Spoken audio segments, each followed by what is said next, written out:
character matters. That grit, hard work matters. Having a vision and saying, look, I want to, this is the Dutton Yellowstone Ranch that I am moving towards because I want to, not that you necessarily want to be a ranch owner, but you want to have something that you can call your own, that you have control over, that whether it comes down to the financial decisions you make, as far as like how you purchase a house and what you do with that wealth position and that extra cash flow, or what you do from a purchasing decision when it comes to what spirit you're going to drink. What spirit you're going to drink, right? So there are mortgage products that are not that way, that you can have, that you can still access the equity in your home. So that there are other things. I agree with you. They're 30 not the year standard things. No. Yeah, but why would a lender ever do that? Like give you the chance to pay off principal first before they took their cut. Welcome to Montana Whiskey, Wealth and Freedom. Well, I'm betting in love. I've been on the ground, I've gotten back on my feet, just to fall back down on my knees for you and your whiskey under the bridge. All right, let's switch gears. I want to give Karen an opportunity to, one of the things that I want to do a better job with this show is I don't really feel like that it's time to start helping people. We've given people a lot of interesting content and have had some really fun philosophical, abstract conversations around touching on different things, but it's kind of time to start blowing some paradigms up. And going back to the intro claim, that's where we're going to start. And so I want to give Karen an opportunity to kind of address that claim. And I have to remind myself what it is. Yeah. Oh, well, as someone novice, before you jump into the expert, explanation of it, it seems like when you first hear it, it seems like, well, you would want, if you had it paid off, then you have your asset. So then you don't have to worry about, the monthly payment is kind of where my mind goes. And then the only other way I think about it is like, well, then it's tied up in markets. Like, let's say the house devalues by a lot. So then all of a sudden you didn't lose all your money in that sense. But that's the only way that I'm. So I'm kind of curious about where you go with this. One of the cool things about having you on the show, Chris, and it was intentional, is that you do have a background also in the real estate industry. Mm-hmm. I sold real estate for a couple of years. Yeah, so you're not a complete neophyte to the industry. You have some kind of a little bit of an insider track or perspective on it, but. So the fact that you've been told to pay off a mortgage is the ultimate sign of financial freedom. And we have a lot of friends that believe that they would swear. I mean, in fact, they probably would get rather argumentative and probably borderline want to fight about the fact that that's a true statement. Yeah, it does feel true though. So that's why I'm like, where do you stand on that?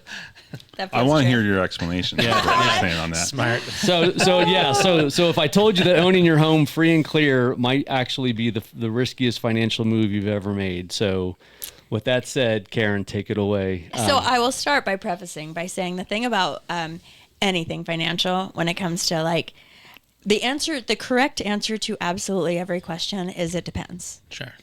And you have to know somebody's situation and you have to see their whole picture. But nobody can say without a doubt, I am safer if my house is paid off, because there are definitely times that might not be the case. One of them is what happens, heaven forbid, you own your house free and clear. You have a terrible accident, whatever happens to happen, you get sued for a whole lot of money. They win. They have a judgment against you. You own your house free and clear.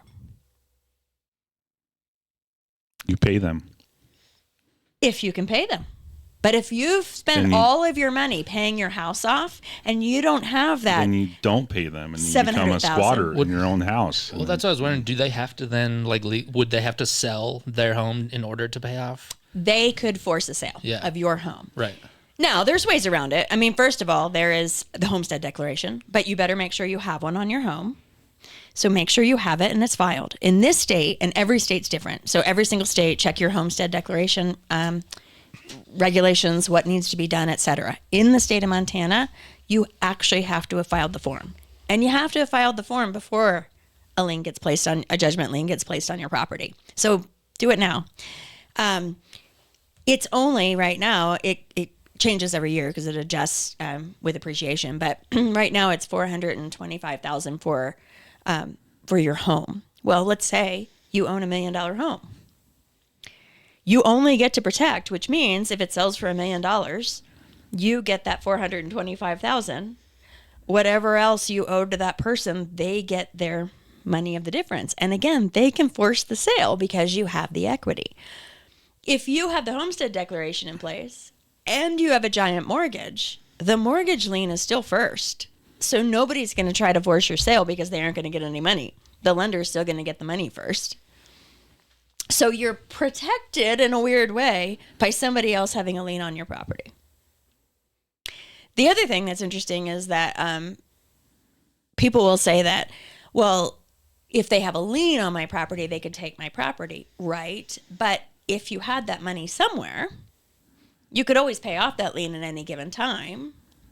But if you had the money somewhere, and again, something happened, massive medical bill, blah, blah, blah, blah, blah, you lost a job. If you had the money somewhere, you could access it.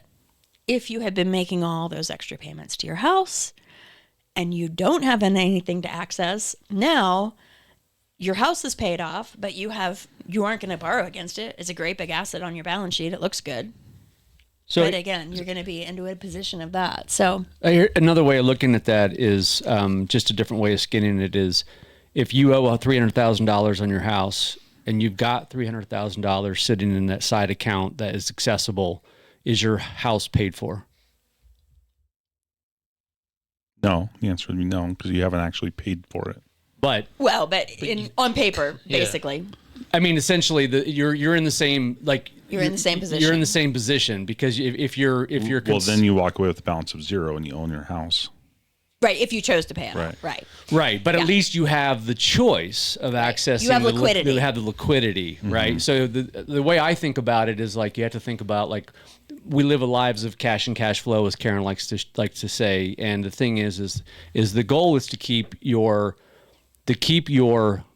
wealth, your money, as liquid as possible. And there's another bottle of that too, so please feel free to don't be, finish it if you need to, and we'll open up the other one. If you keep your money as liquid as possible, then it can flow. The way that I look at the house equity is it's kind of like almost like it's like if you take that liquid and you freeze it. And all of a sudden now you are, you need that water, you need access to that water to drink to survive, and it's in frozen form. Right. And you can't live off of ice, right? You still need it in liquid form in order to be able to not dehydrate and so the key is to figure out how you take the ice form and convert it back into liquid form. But in a way you position it, that's why you need to maybe touch more like on the whole borrow smart. Yeah, and the key is, leverage. A borrower has to borrow. An investor very often chooses to borrow because you can leverage a appreciating asset, all these other things that ultimately make you wealthier. And anytime you're looking at safety, liquidity, and return, the key is ultimately you want to look at all three of those. So when you look at, are you safe if your house is paid off? Well, it depends. Do you have something else for liquidity? If you don't, because you put every single dollar you had going towards making sure you're paying off that mortgage, you aren't very safe because you can't access it when you need it. The other thing there is, as far as a safety standpoint, that whole time you're throwing all that extra money in, if you aren't making sure you have something liquid, those assets to be able to draw on if stuff happens, and you've been paying off the debt and something happened, now your house isn't safe while you were desperately trying to get yourself to this safe place of the house being paid off. So a lot of that comes down to, from my standpoint, when one of the saddest things in the world is when I have somebody come to me and now they want a loan and they've been paying extra for ages, but they lost a job and now they need money. But they were so intent on paying extra and getting that house paid off because that would feel safe. And now they're in a really unsafe position because they had put everything into there where now they can't access it because they don't have a job, so they aren't going to qualify for a loan. But wouldn't the lender say, but you've been so good at making payments and all that extra that we're going to give you a grace period? Yeah, no. They don't do that? No. So then it's not necessarily, in my head, I'm like, well, is it an age thing? Like you get to a certain age, but it mostly has to do with the capital that you have. So if let's say you have, $300 to pay off your home and you have $300, then don't do it. But if you have $600, all of a sudden, maybe it's like once the numbers start to. Yeah. And that's where one of the things. At what point on a 30-year mortgage, your first 5 years, you're not paying anything towards your home. You are very little. You're not. You're paying. There's the always some majority of that principal. goes to The most of it goes to interest for sure. And the bank fees and all that. Well, but in my world, isn't that more like the first 20 years? Right. It's only like the last 10 years you actually start paying down the principal like reasonably. Well, that's why in my world I'm thankful. So that's a waste of. Well, it's not a waste, but it's a portion of your money that you never see anyways. So. First of all, there are amazing products like the all-in-one loan. That's actually a principal paid first mortgage. So there are mortgage products that are not that way, that you can have, that you can still access the equity in your home. So that there are other things. I agree with you. They're 30-year not the standard things. No. Yeah. But why would a lender ever do that? Like give you the chance to pay off principal first before they took their cut? It just seems like an interesting business move when it's mostly the other way.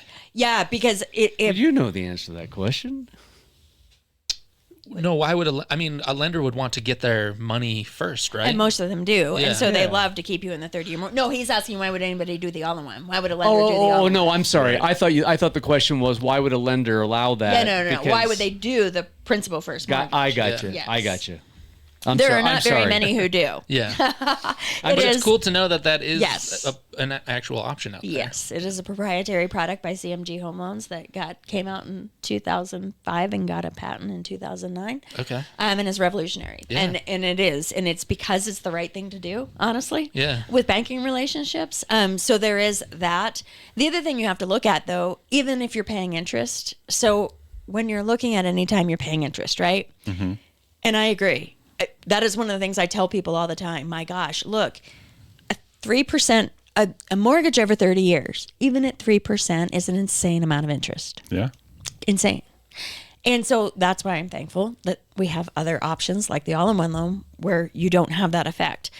But the same time is you have to look at the fact that highest and best use of cash and cash flow, opportunity, cost of money. So compounding interest works both ways. There is a compounding down effect and a compounding up effect. And so if you are investing money, like one of the things that's crazy, when you could get a 3% mortgage, it was kind of free money because like right now, people paying extra on their 3% mortgage, you could make 5% on a money market. If you're paying extra to that 3% debt, you're saving 3%. But if those same dollars could be earning 5%, well, you're actually losing 2%. So I believe that is a solid point. Yes. Right. And so obviously it's rate. You always have to look at rate. If you had to take up that 30-year mortgage at 10%, oh my gosh. But if you could, get that at a 3% or depending on the product, an effective percentage rate of 3%, now what else could your money be doing? And one of the fun things in my Borrow Smart presentation, like all the different resources I have, is actually an illustration of showing opportunity cost. $400,000 house. Person has $400,000 sitting in savings. They use it and buy the house. But it was their savings that they want to replenish. So they figure out what a mortgage would be. And just for the sake of all numbers being even, we use 7% all the way around. 7% loan, or 7% was what a 7% loan on that $400,000 would have been $2,661 a month. So cash flow neutral, they're going to go ahead and pay back to their investments $26.61 a month. Right. They're taking a loan from themselves. Correct. So they're paying back their thing. They're invested that amount of monthly savings they found somewhere they can make 7%. The other person says, I want to keep my $400,000 invested, and I'm going to get a loan for all $400,000. Cash flow neutral. They are setting aside $26.61 every single month. The person who had gotten the mortgage and left their $400,000 invested for that entire 30 years, end of 30 years, they both have free and clear homes. The person who had gotten the mortgage had $657,000 more than the other person with the same investment rate, because all of that money being able to accrue versus the other one amortizing down was better off by that amount of money. So that, I'm never going to tell, like I said, always it depends. I'm never going to tell anybody not to pay off their house because whatever. I mean, if that works for you and it makes sense, for sure.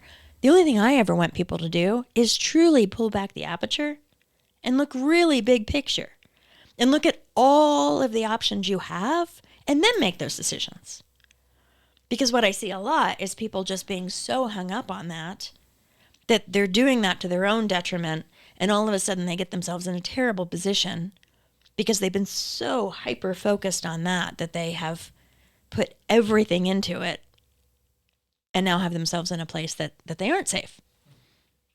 Why do we have that belief in the first place? Why do Americans race to the free and clear mortgage position? That's a good question. Yeah, I agree. Do you guys have a thought on that, actually? I'm curious. That's $2,200 a month that's going away.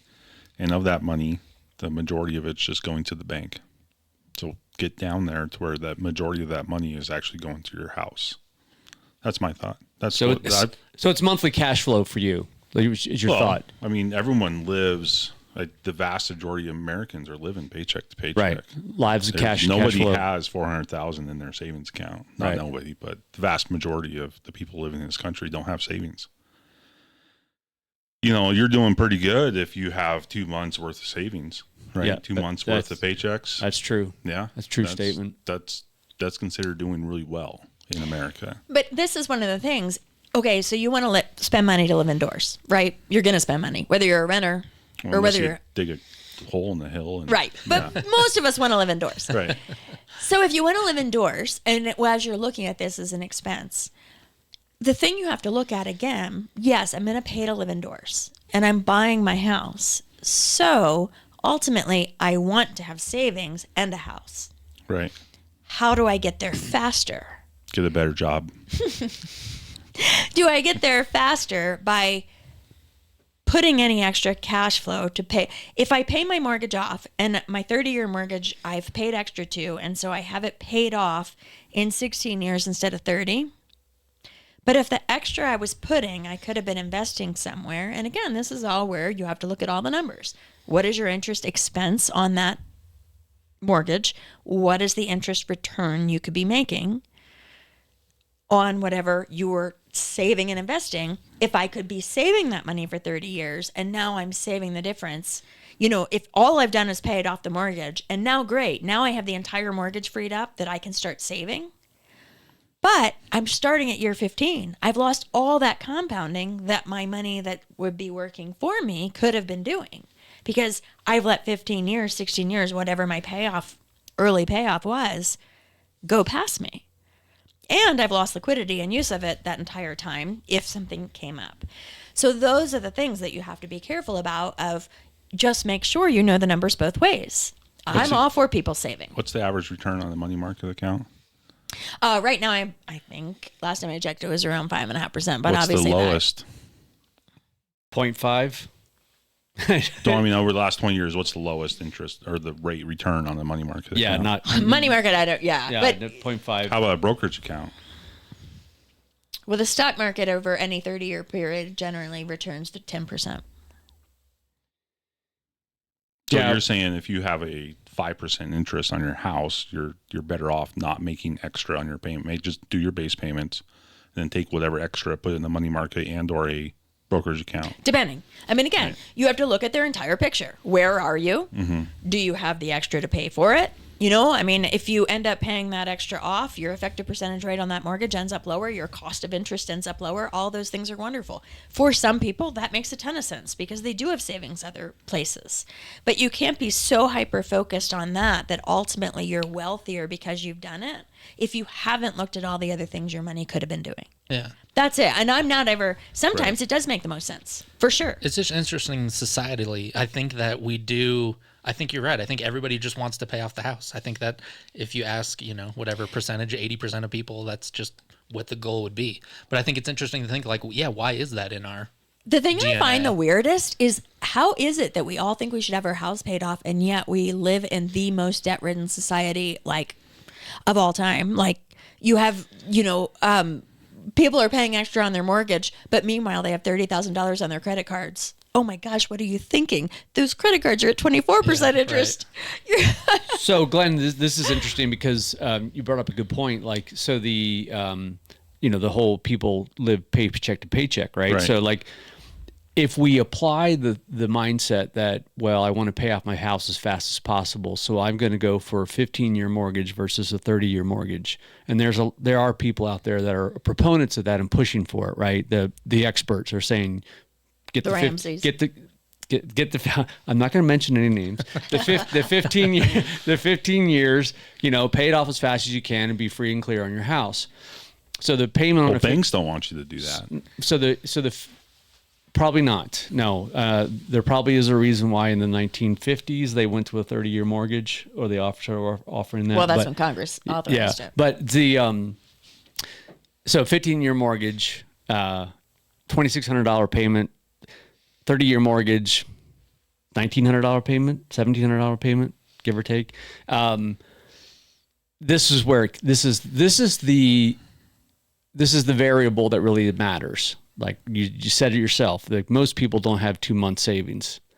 So if you're of the mindset that you want to pay your house off as fast as possible, you take a 15-year mortgage because you're eligible for it, even though it might not be suitable for your living arrangement or your situation. You can get approved for the $2,600 a month payment, but you actually go for the 30-year, take the $1,700 a month payment. Do you personally have the ability to save the extra $900? Because at some point, where does that fall on your shoulders to take that ownership over that cash flow position to put that extra money aside? You were willing to pay the $2,600 a month that you were approved for, but you elected to go with the 30-year. And so now that you have the difference, do you just take the extra money and spend it, or do you save it and then build up a 2 month savings supply? Well, and that's the thing. Like, and that's understanding the people is the understanding a lot of the time. Great. Pay extra to your mortgage. I love that you're going to pay it off early and save money because I know you don't have the discipline to save it. And that's the person. I'm not talking to you, right. but the person who I'm talking to. I'm being devil's advocate. Yeah. The person I'm talking to, if they don't have the discipline, but for all means, get whatever. You have a great job and you do have something somewhere that if you do out of a safety net, if you could do something, go with the 15, do whatever you need to do to pay off that house as fast as you can. Because it's the only saving plans you have is at least now you have equity in your house. Because otherwise you're not going to save anywhere. You're that person as soon as you have $10,000 in the bank, you run out and buy something. So if you're that mindset, you have to know that about yourself. That's very important. And then you have to plan it differently. And that can make sense. If you have the saver mindset, well, then that's a different story. Well, your difference that you're talking about between the 30 and the 15, $900 can go a long ways on someone who's kind of on the edge, right? Mm-hmm. Or somebody who's a little more well-established, $900 is not that much. Just eat the difference, right? So when you're converting from the renter to the homeowner, those people are in entry-level jobs, whether it's nursing, even doctors face this, those are entry-level type jobs. You don't start making money until you're in your 40s, right? In your late 30s, early 40s. teachers, if you start out teaching right out of college, you're not making money until you got that master's, until you start dabbling in the administrative side of things, and that doesn't happen until your late 30s. So people want to buy a house in their late 20s. What do? $900. That's a lot of money. Actually, that's to improve your quality of life. Yeah, one of the big things that you go from eating top ramen in college to actually eating real food. Yeah, I have when I have first time buyers come to me and this is where we get into the eligibility versus suitability, that my industry is kind of frustrating because I might be able to approve them for a loan, but as I'm looking at their numbers, and I want them all because I want to truly help them, really make a plan, and I'll be looking at it and I'm like, okay, you have no savings. You want the 0%, the 100% financing. You're looking for assistance for closing cost. And I'm looking at this and your mortgage payment is going to be $800 more than your rent a month. You have no savings. You've been paying that rent all along. And now you're telling me, the papers are telling me you can afford it. You're eligible for it. But you're telling me you can afford it. I said, please do me the best favor in the world. Take 6 months. Take a beat. You've been renting anyway. Take the next 6 months and set that difference aside between the mortgage payment and your current rent. Number one, now you at least have a cushion. Heaven forbid the water heater goes up, et cetera, et cetera. Now you have the money because now you have some savings. And now you've proven to yourself that you can comfortably make that payment. But 6 months at least to make sure you can make that difference in payment. Because the fact that I'm telling you can doesn't mean you can. You have to know that you actually can do it. Yeah, that's a very good point. Yeah, that makes sense. And this ties back in, just to kind of bring things full circle, to the whiskey wealth conversation, right? So this goes back to what I was talking about in the beginning about earlier in the conversation about, living more intentionally. So where I've arrived at, the brand doctrine of the Whiskey Wealth and Freedom Show is to help the individual restore agency. Like, I want to restore agency to the individual. I want to give them the opportunity to, stand upright again, to kind of live life more not intelligently, that too, but intentionally. And so whether it comes down to the financial decisions you make, as far as how you purchase a house and what you do with that wealth position and that extra cash flow, or what you do from a purchasing decision when it comes to what spirit you're going to drink. What spirit you're going to drink, right?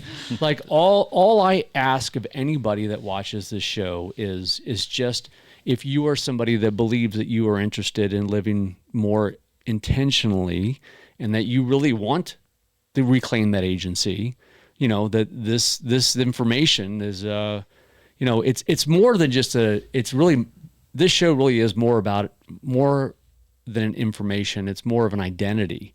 It's like, if you identify with what we're talking about, this show's for you, because the information alone is may or may not help you, but this is something that's going to grow, and the following's going to grow, and people are they're going to benefit from it, or they're not. And so, we can't force people to buy Willie's product, but we like them at least to try it. Yeah. We can't force people to make an appointment with Karen and figure out whether or not they're doing the best deal for themselves cash flow wise, but we at least can offer it.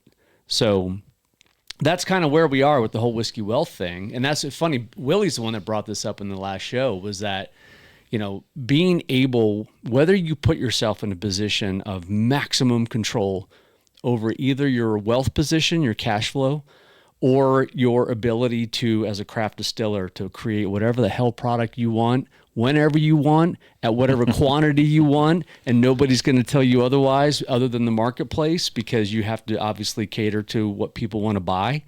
That's freedom. Right. That is the link between whiskey and wealth. And I love the fact that those two things have finally been gelled, have finally been brought together, because I'm like, yeah, it totally makes sense why it's a whiskey and wealth show, because both of them done properly can represent freedom. So I did want to mention, did you guys, I don't want to prematurely shut the conversation No. down. Did you have any other questions? So if you had told me everything you just said to me when I was 18 years old, I would have said, you're a crazy lady. I don't want to hear you talk. And now I know what you're saying is true because I've lived it, but no one taught me that stuff. That's what I was thinking Yeah. in my head this whole time. Is it feels like there's an educational missed opportunity for the youth. Like I even think like, why don't we teach taxes? Why don't we teach? Like there's so much literacy and financial literacy that they should know and be aware of. Versus great calculus, but where is that going to get you if you're not into calculus? But we teach it to everyone. So it's like, yeah, I agree. It feels like I feel like when you're young, you might miss it anyway, but I do think it's important to at least put it in front of their eyes. Yeah, I don't necessarily remember the story problem in calculus, but it was not the story of finances. Right. Like Right. if you teach it in a financial setting, then, Right. Well, and that's one of the big things. Like for me, everything around, house and house wealth. Mm-hmm. It is wealth. And so, at National Institute of Financial Education, one of the things we say is that the balance sheet should be three-sided, because your massive asset that is your house is also a liability. Even if it's paid off, it still falls on the liability side: taxes, insurance, maintenance, etc. So really, it should be the base, and then there should be a triangle: liabilities, assets, and real estate as a side of the balance sheet. And the key is to look at how they are all working together. And one of the things to keep in mind with real estate, it's an appreciating asset, which is awesome, which is why we can leverage it. It's going to appreciate the same way, whether it has no mortgage on it or is fully 100% financed, because the market doesn't care about the mortgage. All it cares about is the marketability, and that's going to change no matter what. Whether you're putting money inside your home, again, that just the principal payment is balance sheet neutral. Now, then you have to look at where is that balance sheet neutral of putting my principal payment into the house or to lower the mortgage balance or somewhere in an asset. Well, now you need to look at cost, rate versus return, what I can make. Rate and return are the same thing. They're just looking at opposite sides of it. Is it what I'm spending or what I'm making? And so it's really important to always continually pull back at that aperture and truly look at everything your money could be doing for you and then making decisions. And I will agree. I mean, my industry drives me crazy because they make money by turning loans. And so Rocket is going to try to refinance you every single time there's a 1/4 point drop, and they don't care that they just put you in debt longer and added extra to your mortgage because they rolled in on the thing because there's no cost to you, except all that stuff drives me crazy, which is why I like to try to educate people and say, look, let's make actual decisions to see if this really big picture, looking at your whole financial, all of it, if this refinance does make sense, if this purchase does make sense, if this product is the right product for you, if you should be paying extra or saving it somewhere else. Yeah. So if somebody wants to actually see if that conversation translates to their own personal situation, they can go. So in the description underneath the video, there will be a link set up there that people can click on, and it'll take them to Karen's Calendly link, or Calendly, whatever it's called. It's the Calendly link that takes them to her calendar that they can get a 30-minute. You didn't have to chug that. I know. It's that good. I'm not kicking you out. Jesus, bring a young guy to the table and he starts doing his shots. It is delicious, by the way. Because I'm not done. I'm not kicking you guys out. So now all four of us have to get more to drink because I still have more to say.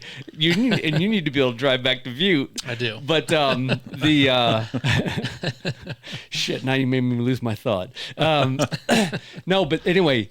Honestly, Karen she's going to offer 30 minutes of her time to anybody that's interested that wants to click on the link and schedule an appointment with her. And if they are interested in hearing more about what she's talking about, they, have that conversation with Karen and find out for yourself, does your situation merit a further inspection? And she'll tell you, yes, it does. Because she's part of the National Institute of Financial Education. So she's not just a mortgage professional. She's somebody that operates in the form of a true consultant and advisor. And if there's anything she can do to help you, she'll tell you. And if she can't, then she'll tell you that too. So, but I do, what we're going to do real quick is we're going to pour more drinks. And then I do want to touch on the looming question of why the industry functions the way it does, as far as why there is no education or training around why you should do things differently than what we have. Okay. Yeah. Because this is an important conversation to have. So let's have it, let's touch on it, but let's do it with a little bit of drink in our glass and not dry. And I know you're trying to behave yourself because you have to go to a search and rescue meeting. Yeah, but, that's all right. But I'll take one more. You can It'll do be one all more. right. What do you want? I'll do the rye. Because that's your favorite. Yeah, You want a couple more cubes of ice? sure. Okay. And Chris, I was going to ask you before you chugged it. What did you? I was going patient for I quite saw some that, time. and then all of a sudden you just slugged her back, and I was like, you know, "What? we all have our styles. So what did you think of the million? It was great. Yeah. So what do you want to try something different? You want to try the? I do want to try I'm going to do a little bit of the honey. Okay. Moonshine. Are you? Yeah. That's probably about the amount of Perfect. ice you want for that, because that's pretty good, but you just want to mellow it a Yeah. little. So just grab the bottle right there and pour yourself. What are you gonna do, hon? I'm going to do, I really like that rye. It's really good, isn't It's it? good. But just a I'm with smidge. Glenn. I think is so. While we're sort of an intermission here, what's your favorite beer? What's your favorite type of beer? Don't give me a brand. Yeah, Give me like, type. are you a lager, ale, Ales and IPA, IPAs. stout, Ales and IPAs. ales and IPAs? Mm-hmm. I like Scotch ale. Yeah, Yeah. Scotch ale's a good one. I'm a stout guy. Yeah. I like the stouts. Yeah, He's like a big coffee stouter. yeah. Free, cold, imported, domestic. Yeah. In that order. Yeah. Oh, it's good. Wait, say it again. No, it would be Free, free, cold, cold, domestic, and imported in that order. Yeah. Oh, it's good. That's to get. That's so. So free, you'd even take a Bud Light, huh? Yeah. I've been known to. I'm not going to pay for Bud Light, I'll tell you that. I'm not sure it qualifies as actually Right. beer, but which is funny to say now at this point in my life. All right, so let's touch on the question about why is the industry done what it's done, and why does it exist the way it does? So the show Whiskey, Wealth, and Freedom it's done through Treasure State Advisors, which is all about the new frontier in financial advocacy. So when you ask yourself, well, what the hell does that mean? Like, what is financial advocacy, right? So financial advocacy exists when you look it up. It's something that talks about being able to somebody who's a financial advocate. You can sit down with somebody that is kind of struggling within the system, right? They're struggling to pay bills. They're high in debt. They're behind. They have maybe some legal issues. So there's an advocate that comes in and helps them kind of clean up their financial position and get them moving on a better path or better track. But it can be even more than that. It can be about like really just kind of learning the system that you live in and understanding how to, max your 401k, do your savings bucket, do your pay off these debts, through some kind of consolidation plan. Those are all examples of financial advocacy. So for us, the new frontier in financial advocacy, our brand of financial advocacy is very different, because what we do is we say to people, look, let's first and foremost understand the system we live in, because it's critical and it's important. But then let's understand legally what the rules are of the game and figure out how to play the game in a way that we can win, set ourselves up to win despite the system. So the question becomes what you guys have both asked is why do Americans now, why do we race to pay off our mortgages? Why are banks structured this way or set loans up this way? Why are we in the position that we're in? Why are mortgages, why are houses just so expensive? Why do we know certain things? Why have I never heard of this Why before? are we only Why didn't school teach this? apprised of certain things and ignorant of other things? Well, I mean, I'm not gonna put on my my tinfoil hat and say that it's intentional, but I will say I'll say it's intentional. Right. But I will say this: I will say that the system serves a certain. We have a little bit of a. I'll go there. We have a little bit of a modern feudalism system going on, right? We've got institutions, the central banking system, all of the financial institutions that make up that system. We become basically the feeder system of their success, and we get kind of the scraps. Right. We are capable of being able to do just enough to sustain and survive, rack up all kinds of debt, be able to, rely on certain support mechanisms, Social Security, things of that nature. We're given just enough just to be able to keep our head above water and be, quote unquote, happy and feel safe.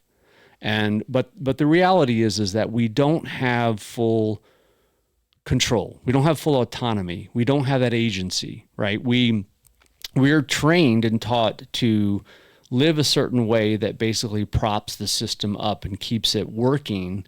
And I'll throw everything in the fold here. I mean, Wall Street's the same way. When the central bank makes decisions, monetary decisions that trickles through the banking system, it creates, unfortunately, an inflationary effect that ends up affecting our lifestyle, our standard of living. But there isn't any decision that's made that doesn't necessarily benefit some people at the expense of everybody else.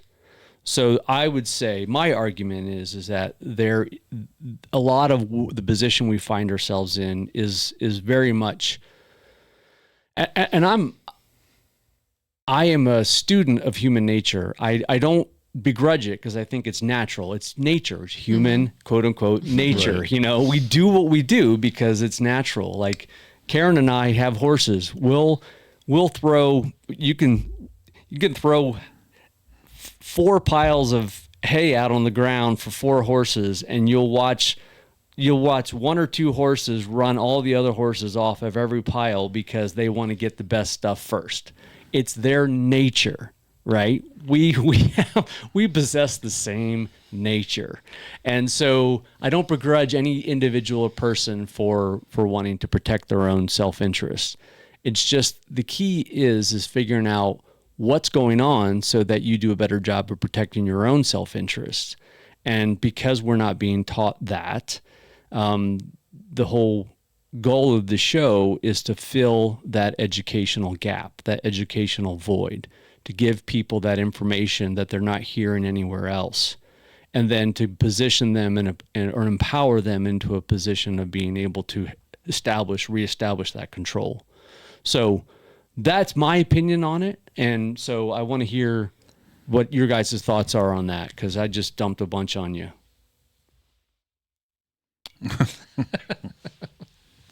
I don't know.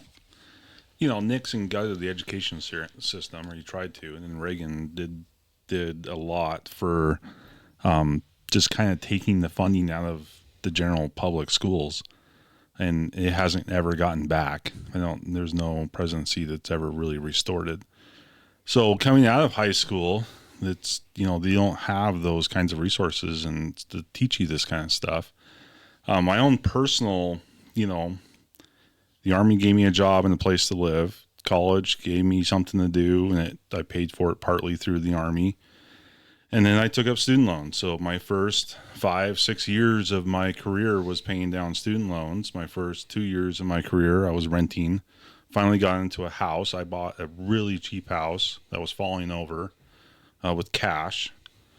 And then I fixed it up a little bit and I sold it for a lot more than I made it. And I used that money to buy a property. And I bought property on a 20-year loan, pretty low interest rate, 5.7 and some change. And then I'm only a couple years from paying that off. And then I built my own house with cash through work. So I'm not in the big, I don't understand what a big mortgage is because I've never had one. So to me, some of those things are kind of like, and now my cash flow goes towards investments and paying off my wife's student loans. She went back to grad school, got her doctorates. So we're paying hers off, but that's kind of where our cash flow is tied up right now. Would you consider yourself typical or atypical? Probably atypical. Yeah, No one buys 80 acres on a song and a dance and pays it off and then builds their own home on it. Right. And I didn't know how to build a house. I was never a carpenter or anything like that. I just figured it out. Sorry, Karen, So- I interrupted you. You built your own home? Yeah. That's awesome. So you were going to say, Oh, yeah, I was going to say, interesting on the student loan thing. That's become up a lot lately. It's interesting. Again, the people don't understand, and they don't understand the repercussions. So the fact that you're offered something doesn't Right. necessarily mean it's the best for you. And Right. so education can get you farther along, but, and it happened in the student loan world, in the mortgage world. People were offered forbearance, whether they needed it or not. You could take it, right? So you could kick the can down the road. Well, the fact that you get a reprieve where you have a time where you don't have to make payments on the loan doesn't mean that the interest stops. Right. And I think for me, it was important to get those loans paid down quickly. I But at applaud the you same for time, that. when I took those loans out, I knew full well that I was investing in myself. Right. Right. Which is another thing we can talk about. You could invest in a piece of metal that's on rubber, and then 5 minutes later, It's it's crashed. worth half as much as what you paid for Yeah. it. you're talking about a car. Yeah, you're talking about a car or a truck. Drive it right? off the lot. But it's super easy. All you have to do is walk in the door Right. and they will give you a loan, right? Right. So you can invest in a house, Right. which is a lot harder, Right. right? Or you can invest in yourself, which was super hard, high interest rates. Right. So which one is better to invest in? Right. Not And again, the house, You gotta look at it all. not the truck. It's better to invest in yourself. in yourself. Yeah. And so, Yeah. but that's the hardest thing to invest in. Correct. So that's a problem with the loan market, Right. I guess, in my opinion. Right. But it's a huge problem. no different than I want people to honestly look at their numbers. One of the best things that ever happened to me when I was in my 20s, one of my very first real employer, he called me in to get, annual review, right? And going to give me my raise. And he said, look, I'm going to show you what we're going to give you. But the number one thing I need you to see is what you cost the company. Right. So I get you're going to cry because you're only getting $1 an hour raise. But to give you $1 an hour raise, I have to pay $2 extra every single hour you work and he broke it all out for me. Everything an employer pays with all the back end stuff of their portion of employing you. And I was like, holy heck. And so that made me, honestly, that was one of the most impactful things. Because no matter what something is, where somebody says, this cost you this, I'm like, okay, I want to actually look at that amortization schedule. I want to, and that's what the people are being sold right now, whether it's, oh, well, you can just get a forbearance on your mortgage, or you just cash flow, right? What's going to save me cash flow these months? You can get a forbearance on your student loan until you're, at least just take it. I mean, what the heck, we're offering it. Okay, but look, because you aren't making any payments, which means you aren't lowering the principal at all and you aren't covering the interest, how much is that student loan going to be by the time the forbearance period is over? And now you're paying on way more than you would have been paying on. And so that's great that you were able to get it. But this concept of never explaining kicking the can down the road, especially for somebody who did have a job and could afford it and could start making those payments, we're all sold this bill of goods of just, same with credit card companies, kick the can down the road. You only have to pay the minimum payment. So, I mean, to me, like the I'm learning a education lot. is missing is hard because the reason there's no education there is because the powers that make the money off of those are ultimately making the money, and they don't want to educate you because they make more money if you're ignorant. Yeah, and the problem is that we're floating a zeitgeist. Is that right? The blimp? Is the blimp a zeitgeist? Is that right? The evil big brother theories, yeah. No, is that what it is? The peons, so they keep well, no, I working know, the fields, but the problem is that it's like now that it's full of hot air and floating, the last thing you can have happen is have it be popped, because if it falls to the ground, it all crashes. Right. So it's like you have to propagate the hot air in order to keep the thing afloat. I mean, there is a reason why our country is $39 plus trillion in debt, right? Like why would we expect that Americans are doing anything less than what are well, just total governments do? trippiness when you look at the fact that when the government needs money, it sells treasuries, but then we're the number one buyer of U.S. treasuries. The U.S. is the number one buyer of the U.S. treasuries. So then we turn around and buy them ourselves. I mean, where you sit there and start going, oh, what kind of funny money is this? Yeah. But it just feels like we're only setting ourselves up for a world of hurt later that the other generations are going to have to take the burden of. Kick it down the road. That's our problem. Yeah. I mean, that's why all the people with the credit card debt. Well, Right. yeah, credit card debt. In at Knife, which is a nonprofit, but it was created because it realized the education gap of actual financial knowledge, and so that was the Right. whole point behind it. So it is a registered nonprofit because our mission is education, and so when we look at that, really truly seeing numbers for what they are is extremely important, and trying to get that out to whatever it is, make sure you're actually looking at the whole thing. Well, and I think that's the difference between the tangible and intangible. So I think what's more important for people to learn through this through the show is the intangibles of, regardless of what happens in the world that we live in that is outside of our control. We have no say or control over what happens to the value of the dollar. We have no say or control over what happens, to the interest rate market. We have no say or control over fill in the blank. I think the key is are we capable? So another analogy that we use is the whole, comparatively speaking, this is where the new frontier part comes in, right? So we talk about, so we parallel ourselves to like sort of the Oregon Trail, right, of the old frontier, where people intentionally chose to depart from Fort Worth, Texas, and travel the Oregon Trail in seek of better life, of opportunity, of independence, they did that because they thought that they were capable of doing it. Not everybody joined the trail, but a lot of people did, because that's where they sought to find opportunity. The new frontier that we live in today is that same opportunity, that same pursuit of independence that exists if we choose to pursue it. But the key is are you capable, like from an intangible standpoint, of making the trek, of successfully completing the journey? Can you open your mind enough to see see your options? Do you have the ability to be, to be resilient, to be self-reliant, to have that grit, Glenn, that you have to be able to do what it took to take yourself from a starving student, through home ownership, right? And do the things you did, right? Like those things matter. Character matters. That grit, hard work matters. Having a vision and saying, look, I want to, this is the Dutton Yellowstone Ranch that I am moving towards, because I want to, not that you necessarily want to be a ranch owner, but you want to have something that you can call your own, that you have control over, that gives you that ability to have that, that breath of freedom. Everybody has that in their soul. The question is do they have the ability to identify it and do what it takes to move towards it?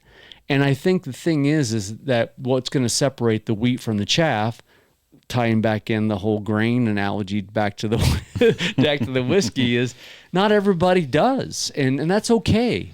But hopefully for a lot of enough people that do watch the show, they'll go, okay, how do I join the new trail, if you so to speak, the wagon train, the wagon train of this new frontier, because I'm on board. I want to learn how to live better than the system has me set up to, because I understand more than the average Joe. So, Chris, you haven't chimed in yet. No, I like that. I like that if you know that the system is inherently working against you, you have to take the steps to better yourself. And so I do like that about this in this conversation. It's educated me in a lot of different ways. Even thinking like the paying down the house, that just feels inherently like that you're supposed to. But then when you talk about it, it's like, oh, okay, yeah, that maybe that's not the best approach. So it's like, yeah, I like something like this is perfect to actually educate people, because the powers that be aren't necessarily going to put it in front of your face. You have to go search for it. And one thing that can be, honestly, when we talk about, maybe when all the numbers are played out, it makes sense to pay it off the mortgage completely, because, that debt does carry an expense. But even to put something in place to be able to leverage that asset should it be needed. So like to have a HELOC in place that has whatever the annual fee is, but if there's no balance, there's no expense, but it's available equity, that the time to put that in place is when you can, because you're employed and going to qualify for it and all those things. And so it just sits there available if you ever need it. That now you're able to tap into, and again, your house is an asset as well. And so to be able to know that that's there and it's not costing you anything, the annual fee is generally around $50, I think, for most HELOCs.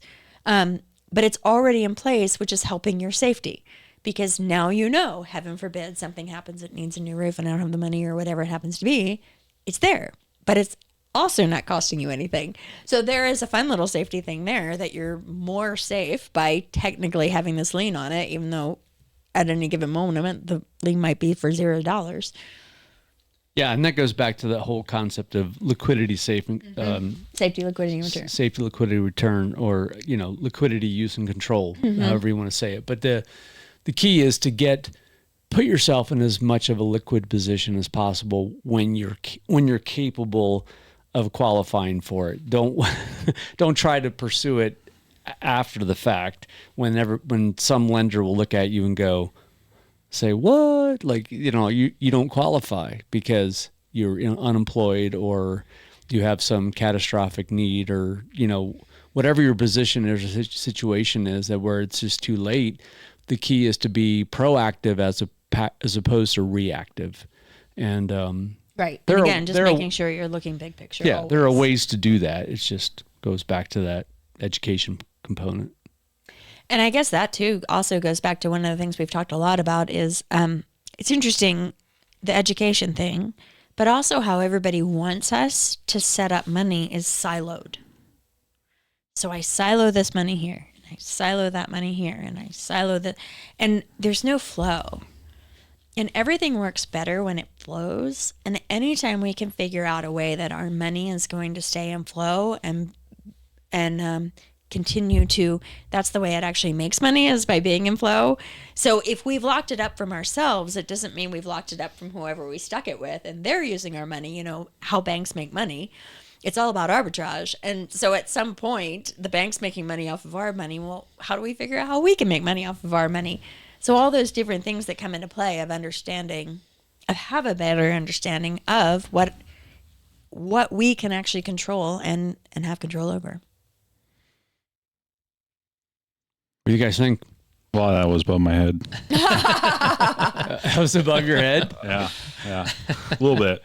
Flow, what do you mean by flow? Cash flow. What does that look like? It looks like a river with money. Yeah, so different things. One of them, like I talked about, I'm a big fan of the all-in-one loan, which is velocity banking basically, but kind of using your house as the asset that ultimately lets you be able to not only pay down your mortgage significantly faster, but also once it's paid off, to be able to still have access to that money easily and continue to flow it so that you become your own banker in your own way.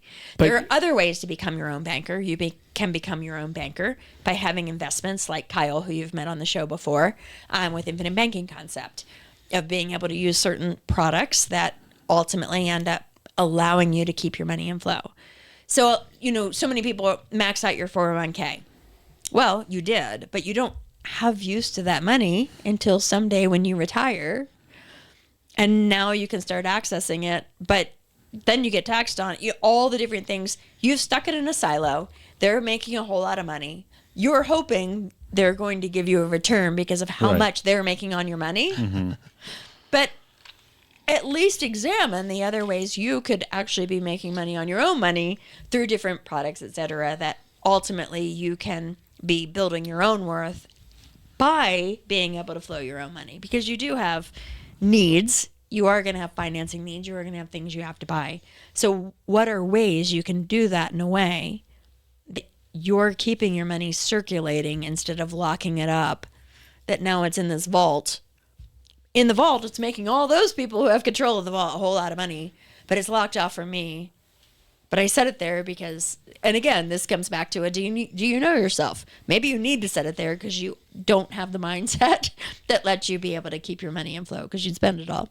I think, Glenn, the way to think of it is like a plumbing system. So like, think about whatever income you earn. And you actually made a good point earlier about, well, just make more money, because that is an important component, right? There are two things you can do to improve your wealth position. You can work longer, or you can make more, or both, right? But that is Spend less. That's true. Okay, flow, right? So think of like the gravitational pull of water flow, right? So okay, there's a source that comes in, i.e. income, comes into a reservoir, which is your lifetime earning potential. That reservoir fills and then flows into a pipe system. The pipe then naturally has a natural flow, which is, i.e. lifestyle, flows through that pipe and out the end, and it's gone forever. Right. So you could live your whole life that way. You could money or water in, hits the pipe, flows out the other end, and it's disposed of and it's gone. As long as you keep putting money in the income, valve, and it flows out the out valve, you're okay. But at some point, age, changing jobs, getting laid off, like that. That flow is going to trickle or cease. So the key is, while that is flowing from that tank through the pipe system, how do you funnel it or siphon it up into storage tanks?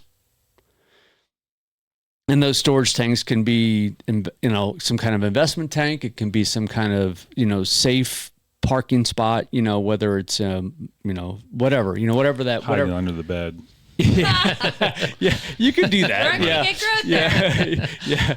I mean, every decision comes with pros and cons. Right. There are no perfect ideal situations. You have to know, if I do this, I'm giving up that. Right. And then as the money flows through, and you have all these different things that you choose to spend on a monthly basis, one of those things is how that money chooses to flow into the mortgage tank, right? So that money that system constantly flows in, hits the exit pipe, and it's going to go all the way out unless you choose to siphon a certain portion up to the other storage tanks, right? So the decisions you make on how you change valves, flow a little bit here, a little less here, a little bit more there. And because you understand the behavior of each of those tanks, because each one of those tanks has acts differently. And money grows differently in those tanks. Correct. In your wealth position, in your wealth life, each one of those tanks operates differently, and you have to understand what those behaviors are both good and bad and ugly. And if you get that, then you can all of a sudden you can start to manipulate the valves, and you can start to say, I'm going to do this instead of that, or I'm going to try this instead of that.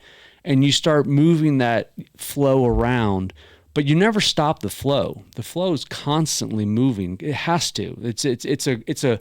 There is a natural gravitational pull to the way that money or that water wants to flow. I keep mixing my metaphors here, but you get what I'm saying. And that's why the half-hour call with Karen is so important. Correct.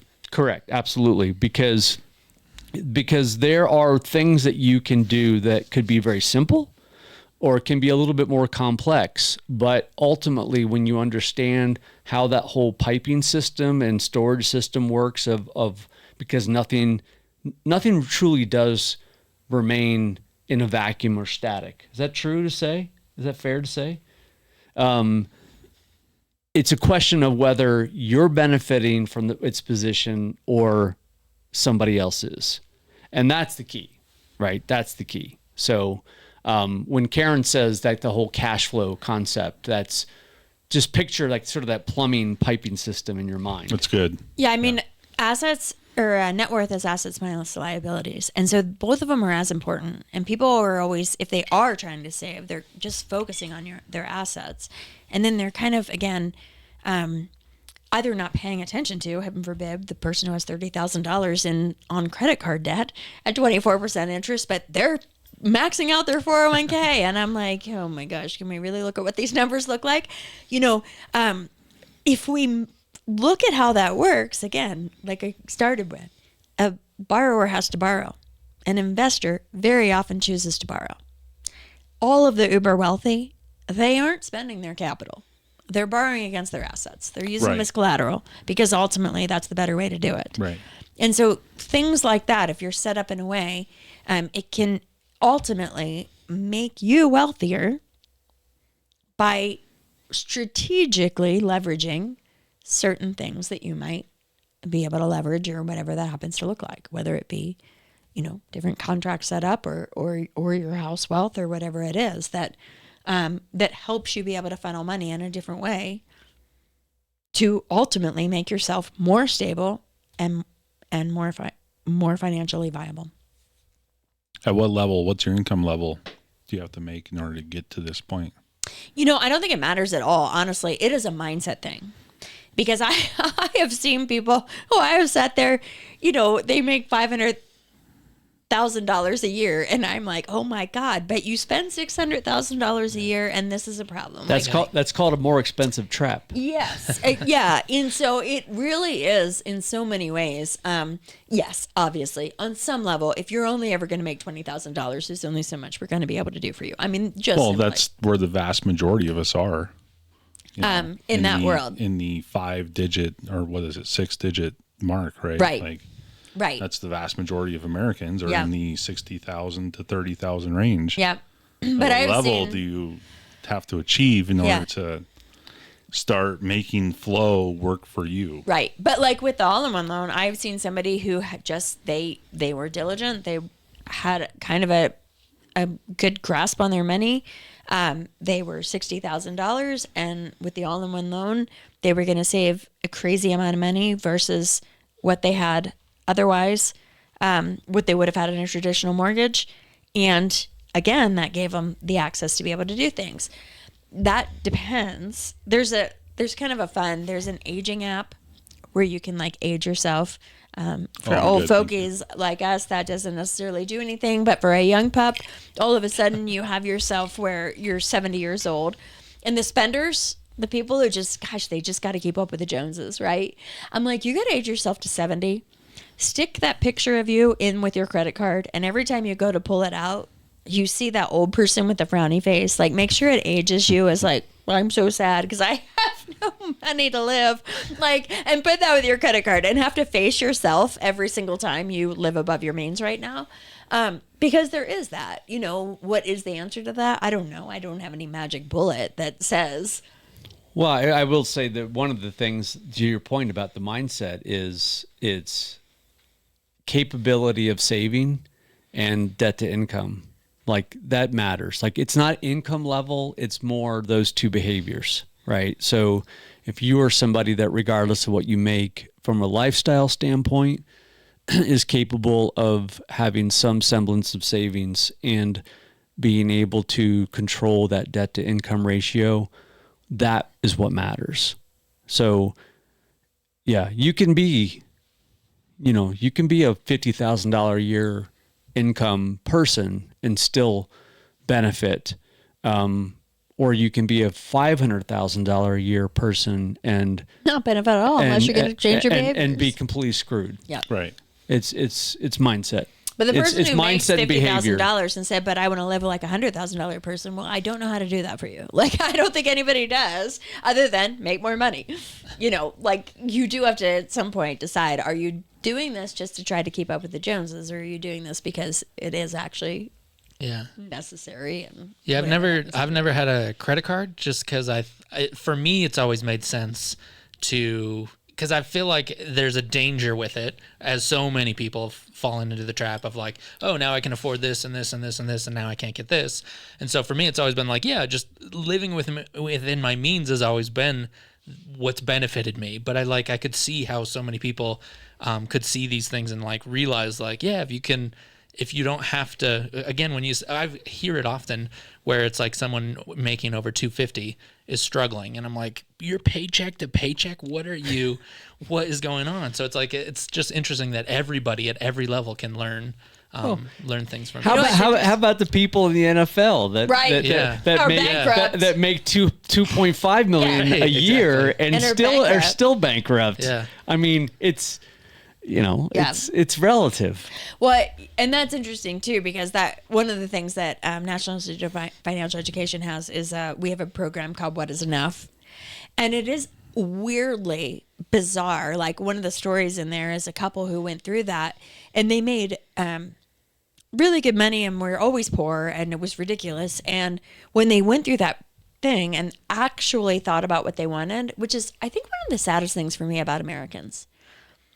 We're so just stuck living what we're told that we're supposed to be living instead of actually thinking about what we want.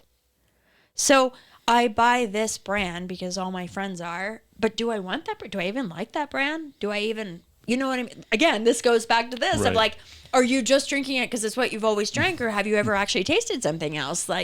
And so the What Is Enough is all about this couple. They actually said, you know what? We would prefer to live pretty darn simple lives. And once we simplify and we sell our $1 million house and we buy a $500,000 house, that is perfectly fine with us, like honestly. And then they started scaling back. They go, now we can actually have a job we enjoy. Now we have the freedom and the time and blah, blah, blah, blah, blah.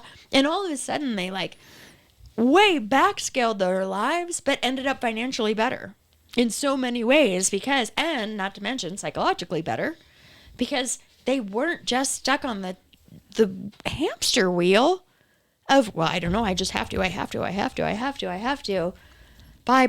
consume. And they just pulled back and said, one of their things was, I don't even actually enjoy vacations. Like, why do we keep going to Aruba twice a year? I don't know. Because we're supposed to. All of our friends do. I want that problem. Well, but except they didn't. They were in terrible debt. I mean, that's the problem. They were in terrible debt, and we're like, I don't understand. We make a lot of money, and we have none. How has this happened? And it's like, okay, first of all, distill down to what you actually want. Right. Are you living the life you want, or you're living the life you think you're supposed to want? Yeah. You look like you want to say something, Glenn. No, I'm good. You good? I'm good. All right. Well, we're going to wrap it up. I really appreciate you both coming in. Thank you very much for, especially Glenn, coming in on your day off. Yeah. But especially Glenn. Yeah. Oh, I didn't do anything. Well, no, I just not Chris. I just definitely Glenn. Yeah.